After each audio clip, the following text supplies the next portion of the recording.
बॉलीवुड में अपने अतरंगी फैशन के साथ साथ अपनी दमदार एक्टिंग के लिए पहचाने जाने वाले अभिनेता रणवीर सिंह की फिल्म जायज भाई जोरदार को लेकर चर्चा में है। जायज भाई समाज और अपने पिता की सोच से सहमत नहीं है। ऐसे में जैसे ही बच्ची वाली खबर पता चलती है तो उसकी दुनिया में भूचाल सा आ जाता है और शुरू हो जाता है भागने का सिलसिला। तो आइए जानते हैं ये सिलसिला कहाँ तक चलता है। तो दोस्तों आज हम एक्सप्लेन करने वाले हैं जायज भाई जोरदार मूवी को। एक्सप्लेनेशन शुरू करते हैं, लेकिन उससे पहले आप हमारे वीडियो को लाइक कीजिए और चैनल को सब्सक्राइब कीजिए ताकि आपको इसी तरह के लेटेस्ट और फ्रेश कंटेंट मिलते रहे। तो चलिए शुरू करते हैं आज का एक्सप्लेनेशन। तो फिल्म की कहानी शुरू होती है गुजरात के एक छोटे से गांव से, जहां एक सरपंच है जो कि जायज भाई के पिताजी है और उनकी ये विचारधारा है कि अगर वंश आगे बढ़ाना है तो वो काम सिर्फ एक लड़का कर सकता है। उनकी खुद की तो यही मानसिकता है, पर वो दूसरों को भी इसी पर चलने का दबाव बनाते हैं। भाई अगर कोई महिला को परेशान करता है तो इसमें भी महिला की ही गलती मानी जाती है। फिल्म में रणवीर एक ऐसे बेटे की भूमिका में है जो अपने पिता की हर बात मानता है, उनका कहा कभी टालने की सोच भी नहीं सकता। माता पिता की ख्वाहिश है कि जायज को बेटा हो। इससे पहले जायज को एक बेटी पहले से ही है, उसका नाम सिद्धि है और वह काफी होशियार भी है,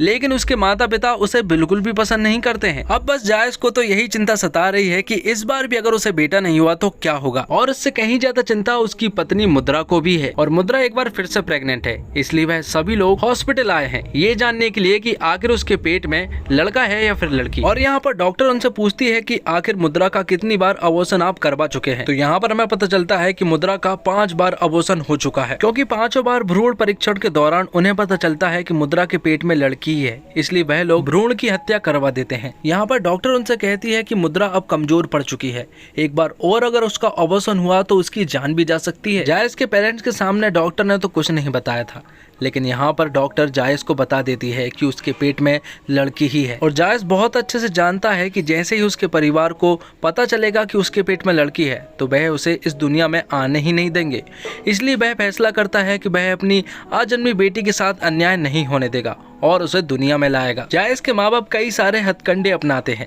वह कई सारे बाबा के पास जाते हैं, कई सारे मंदिरों के पास जाते हैं, लेकिन फिर भी उन्हें लड़का नसीब नहीं हो रहा है। यहाँ पर वह एक बकरे वाले बाबा के पास आए हैं। अगर बकरे ने सर हिला दिया तो इसका मतलब ये है कि लड़की होगी, और अगर उसने सर नहीं हिलाया तो ये समझ लो कि लड़का होना तो तय है। लेकिन जायज को तो पहले से ही मालूम है कि मुद्रा के पेट में तो लड़की ही है, लेकिन प्रॉब्लम अब ये है कि वह अपने घर वालों को ये बात बताए या फिर नहीं। यहाँ से सीधा वह घर जाते हैं और रात में मुद्रा, उसकी बेटी और जायज भाई कुछ बातें कर रहे होते हैं कि तभी प्रधान जी गुस्से में जायज भाई के कमरे की तरफ आते हैं और उसके दरवाजे को पटकने लगते हैं। और जब जायज बाहर आता है तो प्रधान जी उसे बताते हैं कि तुम्हारी बहन के पति ने उसे बहुत मारा। दरअसल जायज की बहन की शादी मुद्रा के भाई से हुई है और मुद्रा की यहाँ जायज से, तो जो वहाँ होता है उसका पूरा बदला यहाँ निकालने का रिवाज है यहाँ।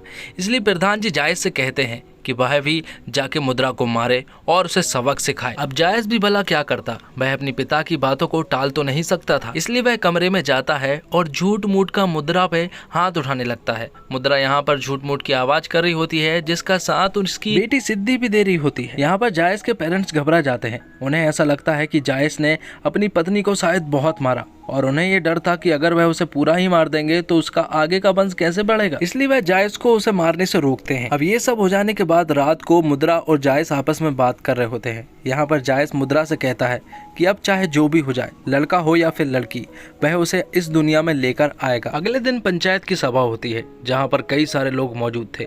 यहाँ पर एक लड़की खड़ी होती है और कहती है कि स्कूल से आते वक्त कुछ लोग उसे शराब पीकर छेड़ते हैं, इसलिए वह चाहती है कि वह शराब के ठेकों पर रोक लगा दे। तो यहाँ पर सरपंच जी गाँव में लड़कों के शराब पीने पर नहीं बल्कि लड़कियों के साबुन से नहाने पर पाबंदी लगाई जाती है, क्योंकि मर्दों का मानना है कि गाँव की औरतें खुशबूदार साबुन का इस्तेमाल करके मर्दों को छेड़खानी के लिए मजबूर करती हैं। अब रात को इंटरनेट पर जायज भाई को हरियाणा के एक गांव में पुरुष के एक समूह का वीडियो मिलता है। उनके वृद्ध सरपंच यानी कि अमर जी और बाकी पुरुष अविवाहित है।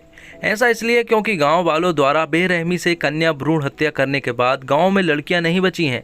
वीडियो में अमर दावा करता है कि वह किसी भी महिला की देखभाल करने के लिए तैयार है, जो भी उनके गांव आएगी उनकी सुरक्षा की जाएगी। जायज भाई एक योजना बनाता है, तो जायज भाई के गाँव से अमर के गाँव लाडोपुर में मुद्रा, सिद्धि और उनकी आजन्मी बच्ची के साथ भागने का फैसला करते हैं। तो अगली सुबह ही जायज भाई खुद के ऊपर एक झूठ मूठ की कैंची रखवा कर खुद को ही मुद्रा के द्वारा अगवा करवा लेता है और वहाँ से चुपचाप भाग जाता है। उसने लाडोपुर का एक नक्शा भी बना लिया था जो कि उसके मैप में भी था।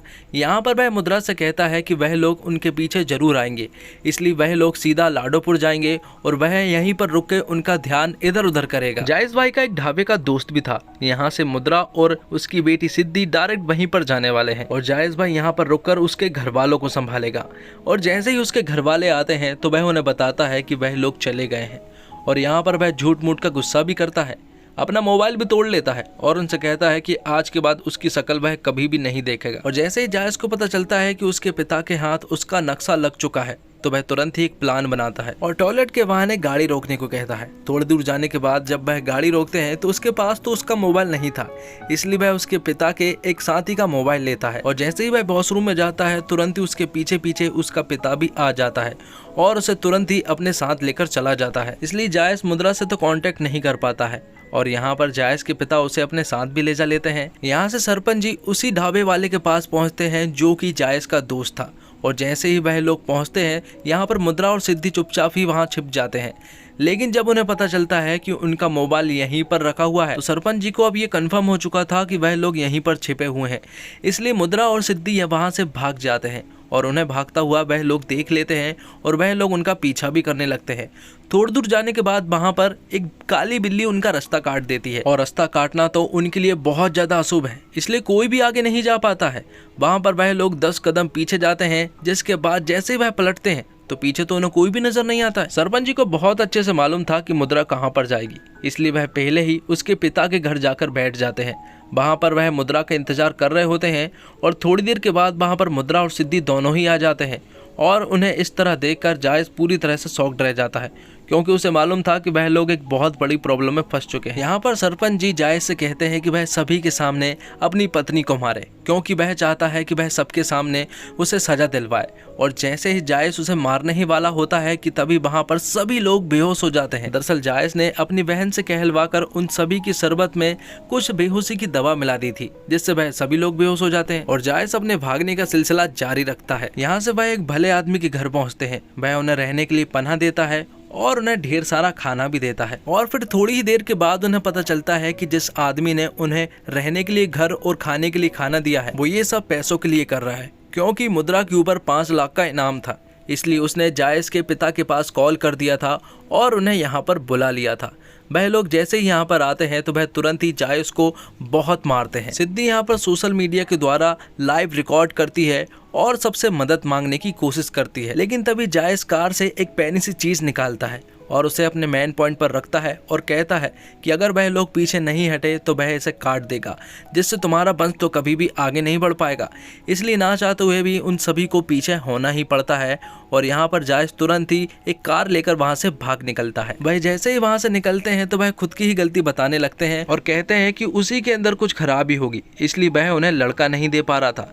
लेकिन यहाँ पर मुद्रा उससे कहती है कि ये गलती तुम्हारी नहीं है, शायद उसी के अंदर ऐसा कुछ होगा जिससे वह उन्हें वंश बढ़ाने के लिए लड़का नहीं दे पा रही है। और वह दोनों झगड़ रहे होते हैं कि तभी अचानक से मुद्रा के पेट में दर्द होने लगता है और खून निकलने लगता है, इसलिए वह तुरंत ही हॉस्पिटल की तरफ गाड़ी मोड़ते हैं और तुरंत ही हॉस्पिटल पहुंचते हैं। हॉस्पिटल पहुंचने के बाद मुद्रा के पिता जायज को सीढ़ियों से नीचे फेंक देते हैं और वह जायज के पिता से कहते हैं कि मुद्रा और उसकी बच्ची में दोनों में से एक ही जिंदा रह पाएगा। ये बात सुनने के बाद सरपंच जी की जान में जान आती है और वह यहाँ पर कोई भी हरकत ना करके जायज को यहाँ से चुपचाप ले जा लेते हैं। लेकिन ये बात सुनने के बाद जायज पूरी तरह से टूट जाता है। वह रात के समय में गांव की उन औरतों से मिलने के लिए जाता है जो कि बहुत ही ज्यादा दुखी थी। वह यहाँ पर जाकर उनके दुखड़े सुनता है, जिनके दुखड़े सुनने के बाद उसे एहसास होता है कि गांव में बहुत ज्यादा बुरा हो रहा है। यहाँ पर वह उन सभी को एक पप्पी वाली स्पीच भी देता है और अगले दिन जायज को पता चलता है कि उसकी शादी होने वाली है।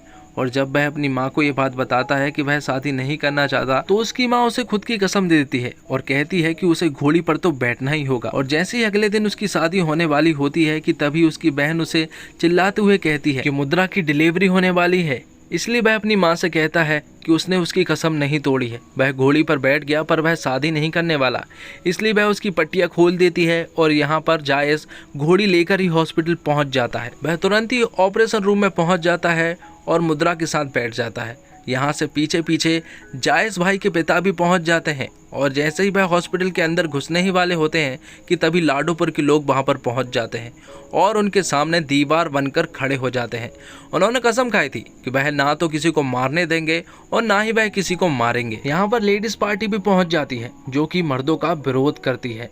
दूसरी तरफ हम देखते हैं कि मुद्रा की डिलीवरी में कुछ प्रॉब्लम्स हो रही थी। डॉक्टर जायज से कहती है कि मुद्रा को सोने नहीं देना है, अगर वह सोई तो बहुत बड़ी प्रॉब्लम हो सकती है। इसलिए जायज एक साबुन को उसे सुगाने लगता है क्योंकि उनके यहाँ पर साबुन पर प्रतिबंध था। इसलिए जैसे वह उसे सूंघती है तो वह तुरंत ही जाग जाती है और उसकी डिलीवरी सक्सेसफुली हो जाती है। तो दोस्तों, कहानी में दो जायज है, एक जो उसे तरीके से पेश आता है जिसकी उम्मीदें उसके घर वाले करते हैं, समाज करता है, जिस व्यवहार पर उसकी मर्दानगी निर्भर करती है। फिर आता है वो जायज जिसे उसकी बेटी और पत्नी के अलावा कोई नहीं जानता, जो अपनी फैमिली को लेकर इनसिक्योर है, अपने पिता और अपनी सोच के फर्क को भली भांति पहचानता है, अपनी माँ या पिता को दोष नहीं देता बल्कि उस मानसिकता को गलत मानता है जिसने उसके घरवाले और अनेक घरवालों से ऐसा बनाया। जायज इतना मैच्योर कैसे है वो हमें ठीक से कभी पता नहीं चलता।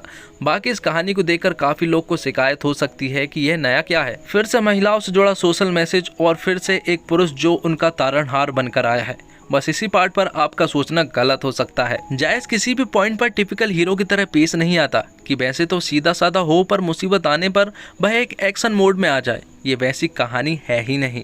जायज बस एक नॉर्मल इंसान है जो एक सिचुएशन में फंस गया है और किसी भी तरह अपनी फैमिली को उससे बाहर निकालना चाहता है।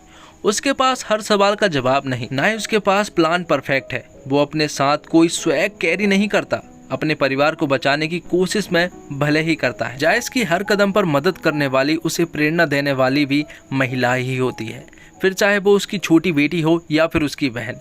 सोशल मैसेज वाली फिल्मों में एक चीज बड़ी कॉमन रहती है कि वह मैसेज र्यूमर की आड़ में दिया जाता है। जायज भाई जोरदार भी उसी लिहाज में कुछ अलग नहीं।